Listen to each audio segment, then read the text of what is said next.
guys, welcome back. It's time for our homeschool update.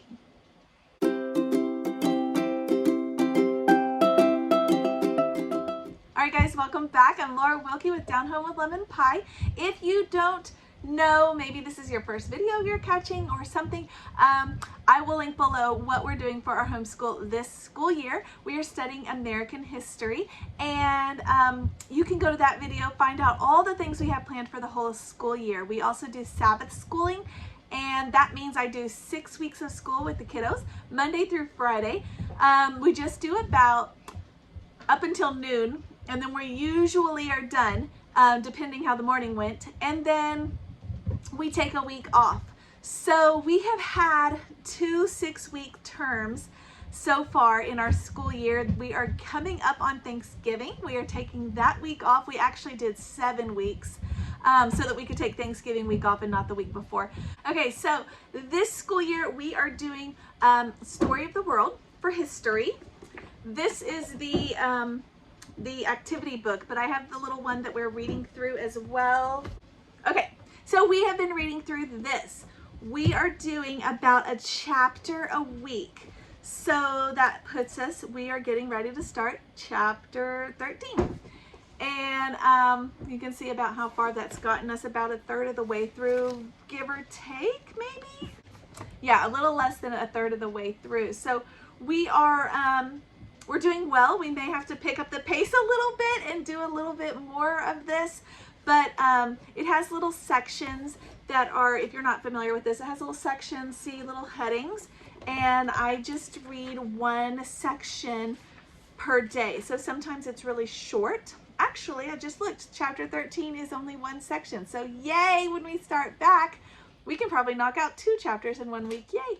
But anyway, it usually has 2 to 3, 4 sections per chapter. And then we also we have the activity book, which I have used the first level, and I really liked adding this in with our curriculum because it has all of the activities, it has recipes, it has extra books you may want to read, it has crafts, it has all kinds of stuff.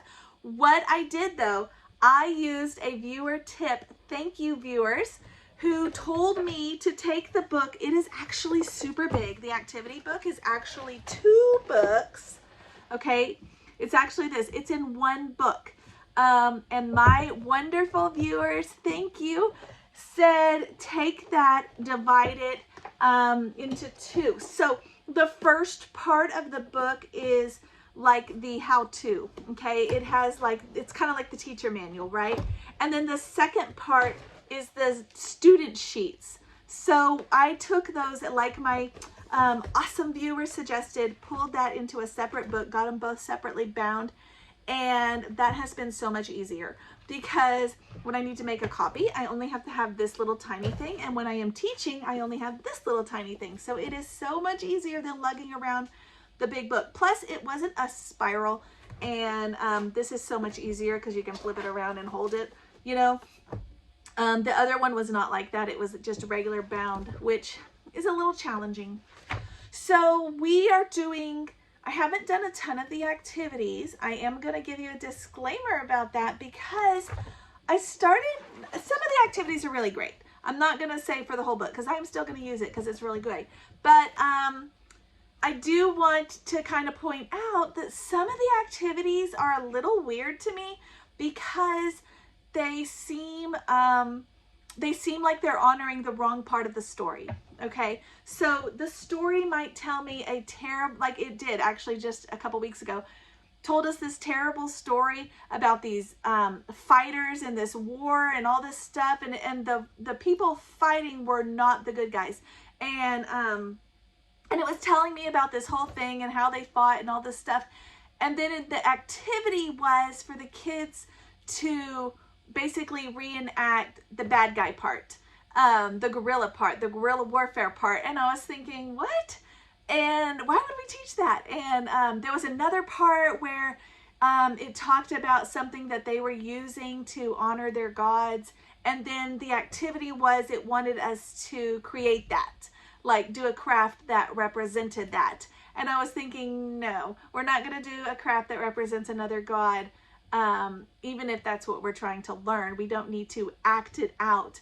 The things that you act out go, you know, that's the stuff that you really learn, the stuff that you cement. And I didn't want to teach my children how to worship another god in another culture. Does that make sense? I don't know if I'm making a lot of sense, but in my mind, it completely said no. So we are skipping some of the activities. I found this an issue when we also studied exploring countries and cultures with my father's world. Some of the craft ideas were a little questionable. So I don't know. I don't know if I'm just heightened to that right now or what, but some of them are super cute and super good. We are doing, there was some recipes. I meant to do that yesterday and I did not get to it. But there was a recipe to make a penny loaf with your kids. How fun for the lesson that we were reading. There are maps. We try to do the maps every single time. So we actually just did this one. And so there's map work that we're working on. We do that every time. I usually print the coloring page if it is not, depending on what it is, I usually print that for my little ones to color while they're listening, but often they're off playing, so it doesn't really matter. But there's just some interesting things, some cute things, lots of choices. So there were paper dolls. They call them paper dolls. My daughter made fun of my son because he made one of these warriors, but you know, she teased him about making a paper doll, but I think they're super cool. I called him an action figure to help him out. But we did some fun stuff. We did do this, the Mayflower Compact. We read the original one and then created our own. So that was fun. Just fun stuff. So anyway, definitely if you are doing Story of the World, I definitely recommend you look into getting the activity book. Like I said, it's just one book, so it looks like two, but it's just one because I split it. But I definitely recommend that too. Okay. So that's coming along nicely. Everything is going well with that. We have also been doing one of our unit studies. If you watch that video below, I mentioned all the unit studies that we had planned for the school year, and I had planned so many, maybe too many, but I started with one of the hardest ones, actually the longest one. So it has taken this whole time. We have been working on just this one unit study, but we are done, yay! And it was our signer study. This is the 56 stories behind the Declaration of Independence. And oh my goodness, if you want to have a deep respect for the people who founded our country, who fought for independence, the cost that they had to pay, not monetarily, but like with their lives, their families, their homes being burnt on fire, people chasing them, going to prison, all these things that they had to sacrifice so that we could be where we are today. You need to get this book. I highly, highly recommend it. And it is such an easy read. And there is a second one for the Constitution. And we're going to do that one at the end of the school year. But this one was 56 stories. So I did about a story a day. Some days I did 2 just to kind of move us along. But they are really, really short. They are literally this long. You have the name of the signer, his signature, and then his little life story. That is all it is, guys. It is so quick to do this and so good. So good. You can see my copies, even like the pages are falling apart because we have been using it so much. Look at this. I don't know. I may have to get a new copy or find a way to, I don't know, get this rebound or something. But it is so good. So good. And something maybe we did this. I went to public school. I have no idea if we did this because I don't remember it. So obviously if we did, it didn't make an impact. But at the end of this, we got to read through the Declaration of Independence. Obviously, you can do that at any time. It's available everywhere. However, reading through it after reading their stories just had a different impact. So it was really good. I enjoyed it. The kids enjoyed it. My oldest really got a lot out of it, probably because she's the oldest. She's in 6th grade. I only did this primarily with my Form 2 guys, which are my 3rd grader, my 4th grader, and my 6th grader. Every now and then my first grader would join in just because he really likes war stories and things like that. So he would kind of join in sometimes, but I wasn't focusing on him. We will come back around. We do a family learning cycle modeled after, kind of after the My Father's World cycle. And so we will come back around and they will all get this again, at least the, yeah, my 4th grade down. My 6th grader may be a little old by that point. But so we read through the Declaration of Independence. Such an easy read. I don't know if you've ever read it, but it is such an easy read and so relevant for current, present day things that are happening and things that happened with COVID. So if you are into that, it's short. It took me about 20 minutes to read out loud to my kiddos. And that was with me stopping after every sentence and kind of explaining what that sentence meant in modern language. But for the most part, it's written in a way that you can easily understand it. And I'm going to say I really, really recommend this. And especially for these guys, they're going to be coming up, they're growing up in this current crazy world. And they need to be prepared because there are so many things that are going to be ripped from them or tried to be taken away from them as far as their rights, their constitution, their declarations, their things that are just being stepped on. And they need to be able to stand up. And that's what I told my kids too. You guys need to be able to know what your rights are and be able to know and feel confident enough that you know it well enough that you can stand up when something is going against that. So hopefully some of that stuck. Like I said, we'll revisit it in a few years and we'll see where we are at that point. So with that unit study being done, completed, what is next? What is next? I think I am going to replace that unit study with a colonial unit study. The first thing I'm going to be probably doing is something really light because that is kind of heavy. I have, if you lived in Williamsburg in colonial days, super cute book, very long, especially just very heavy with information, lots of it. Just tons and tons and tons and tons, not a ton of pictures, but very heavy with information. So I'm probably going to do this. I don't think they'll do it straight through. I'll do this interspersed with some of the Bobby Kalman books. Are you familiar with the Bobby Kalman books? Because they are the best for this time period. Historic communities. You'll see that at the top of each one. I have a whole collection. I have games from long ago. These are just adorable, guys. Just fun ways to teach the kids about that time period and to really give them a taste of what life was like during that time. So this is the games one. It's got all kinds of suggestions for fun games. We've used this in the past. A Child's Day. Every time we study American history, which we have studied several times, I pick up 1 or 2 more of these because they're really cheap and they're really, really well done. So this one is A Child's Day. These two I think I had originally when my oldest was like in 1st grade. We did a whole bunch of studies on Little House on the Prairie and it was just so fun. And this one, you follow these 2 kids through their day, just what their life is like, things they do and what they experience and how that looks for them. Last time we studied American history, I added, let's see, I think I added Tools and Gadgets. And this one I'm excited because my girls now like to go to like antique shops. So now we can recognize things when we see them there. We can see and find things. It's kind of like hide and seek. I don't know. Just me? Probably just me. Okay. That's okay. So we've got printing shop. We've got metalworking stuff.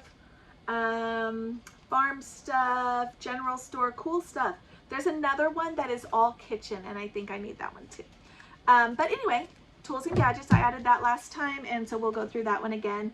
And I think I also added Pioneer Dictionary last time. This one just has little drawings and things and tells you what they are and what they're for. So that is a good one to keep on hand. You know, you just never know. Sometimes this kind of stuff is just fun to read through and then when you find it, it's like, oh, I know what that is. So fun one there. This year, I think I might have had this one last time too. I can't remember, but it is one-room school. So that's kind of what a homeschool is, right? A one-room school with all different grades and ages. Love that. So we actually go back to my field trip playlist, and you can see we actually got to go to the one-room school for Little House on the Prairie, the one that they used, the actual real-life one. We went to the Little House Museum. I videoed it and shared it there, so I will link it below actually, so you can easily find it. But we got to see this firsthand this past summer, and it was so cool to see. I love the Little House story. We have a couple books that we are going to do this year, so we haven't gotten to those yet. And then this time I added Colonial Home. I really wanted a Christmas one that I could have kind of as a guide for myself and make our home like a colonial or Victorian Christmas this year. So I'm gonna work on that. I'll probably video and share it with you guys, but what a beautiful thing, right? While we're studying, to do that kind of Christmas. So I think I may try to do that still. Let's see, we've got, this is just their home, their life, their farm, what it looks like. These are all fairly the same. So you get the same model. You get the idea, but they are beautiful. So we're going to do that. I'm also going to be doing Bulletproof George Washington. I've not read this. It's a short read. But from what I was reading just briefly, it's 69 pages. Yeah, it's 69 pages. That includes the epilogue. Yeah, from what I understand, this used to be taught in schools and isn't anymore. Things by David Barton. You can find wonderful things by him that will give you a very good godly idea about the founding of our country. So if you are looking for something, this author here is great. Just let me give you a real quick summary. This book will captivate you with the thrilling details of the battle and of Washington's gratitude to God for his protection. You'll read his personal account of the battle, excerpts from his letters to his family where Washington tells them of God's deliverance. It goes on, but you know, you're always told, especially these days, we are being told constantly, no, our country was not founded on godly principles. The founders were not necessarily Christians, yada, yada, yada, yada, fill in the blanks. It's simply not true, and it is lies, and they are going to tell us as many lies as it takes them to tell us to get us to believe that. So if we're not teaching it to our children, they will believe that. So I also have In God We Trust, Stories of Faith in American History. This is just a cute little book. It's probably one I should have started already because it has the time periods when they are going for each person, but we're just going to kind of overlap a little bit. But you know, you've got just a few pages. They're just really short, and you've got little information, look at this, look how short they are. You've got that, and then you go to the next guy. So they're very short, just about these people throughout American history and their faith. They were Christians. These people were Bible believing, Bible reading individuals who were founding our country on principles that are now trying to be ripped out of our hands. So it is just so good. It's a good time to go into that. Okay, let me get off that soapbox. We did, and I'm going to do a better video on this, but we have been doing our read alouds. We finished our mountain read alouds. We did a whole bunch for that. We did our Charles Dickens author study. I'll do a whole separate video on this, but I'm not going to talk about it much here. And we read Oliver Twist and Christmas Carol. Yeah, and watched the movies to go with both of those. The next one coming up is Mark Twain, which I'm excited about. Just saw a book at the library that talked about the Mark Twain and the Bible or something, so we'll see if it's legit. I don't know. With my Form 1 guys, we did Big Thoughts for Little People. If you have not read these, they are so good. I actually haven't found a thing by Kenneth Taylor that I did not like, so highly recommend this. This was the ABC one. Each letter had a different little thing that the children needed to learn about their behavior. And I went ahead and picked up the next one, which was really hard to find. I had to go to Thrift Books, the link's below. But if you want to find it on Thrift Books, but I had to go there to find it. There's this one and there's another one. And this one is Giant Steps, the Sermon on the Mount, and the 10 Commandments. And it's so good. There have even been times, even just recently, like this past week, when I read it and it was actually speaking to me. So just so good, guys, so good. It's got just a little blurb here, like a little poem, kind of. It's rhymey. And then it has here, and it's written like you're talking to your children. So you don't have to worry about it being awkward or sounding weird, especially if you, like originally, I was not comfortable years ago talking to my kids about the Bible because I didn't know much about it myself. And if you are in that same boat, this is great for you because it's just very fluid. And then it has some questions, very basic questions to check for their understanding. A little prayer, which we do together as a repeat after me. And then it has the verse that goes with it, and we'll say that a few times. So this doesn't take very long. It's really sweet and it's really good. I actually have my 3rd grader sitting in on our lessons for this because I think he needs it too. We are doing this one as a group, a children's first book of virtues. So good. Kind of as our habits, sort of loosely study. We have been, we're about halfway through, I think. Let me see. I found this one also on Thrift Books. Let's see. We've done 1, 2, 3, 4, 5, 6. We've done 6. So we're not breezing through this one as quickly as we should be, but maybe that's for the better. We're taking this one slower. It is so good. It has little stories and poems and just little things to help the kids learn about the value of work, peacemaking, being kind, being clean, just all those wonderful, wonderful good things. I also have a curriculum that I wrote to myself about these same kind of values. You can check below. I will link that as well. It's called Heroes of Character. And if you're interested in finding that, I think I have it on sale right now. So depending on when you watch this video, you can go check into that. When we finish that, we're going to fly into A Hive of Busy Bees, which goes through all the Beatitudes with a little story. But this one, we may or may not get to the next term. We'll see. Okay, we are loving this. If you saw my Do a Lesson With Me video, I did a lesson and showed you guys how we use this in our home. We're still loving that. We are crawling through this one at a snail's pace, but I still like it. But we just often, when the day gets away from us, this is the one that I push aside. So we, it's a state study, and each state is 2 pages. It does show, it is written from a Christian aspect. It does have the beginning of each state's constitution, the preamble, and shows where they reference God.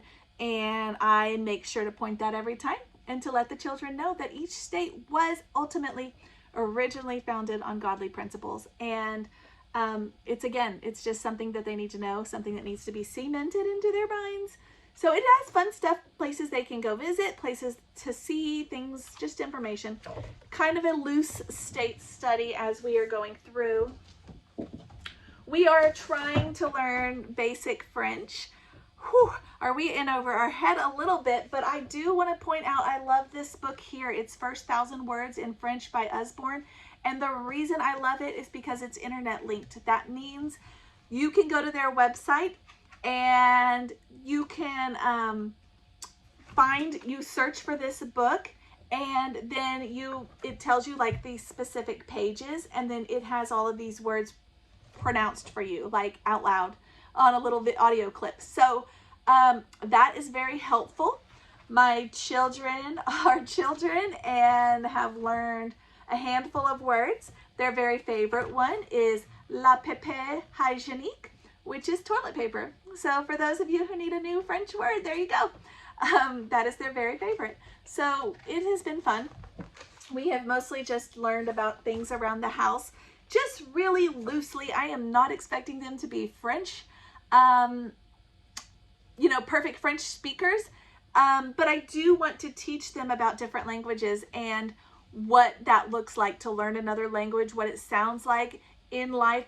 Should they want to learn another language, they're a little bit more familiar with it, or if maybe they'll be able to recognize words.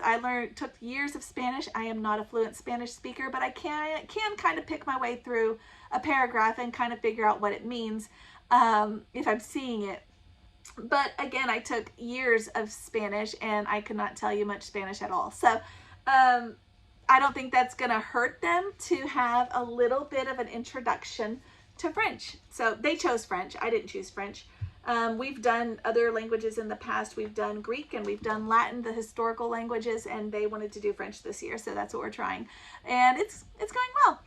But I do like that this book has the pronunciations, because without that, wow, we would be dying.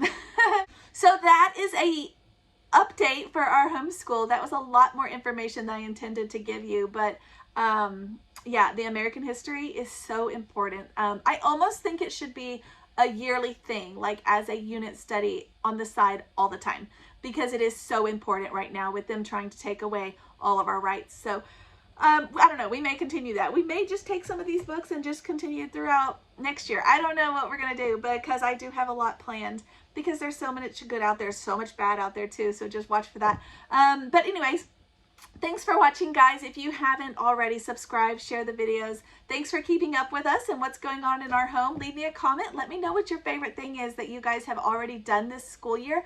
I love learning more things. I love finding new, new resources. So if you want to leave something below, let me know. I would love to see that as well.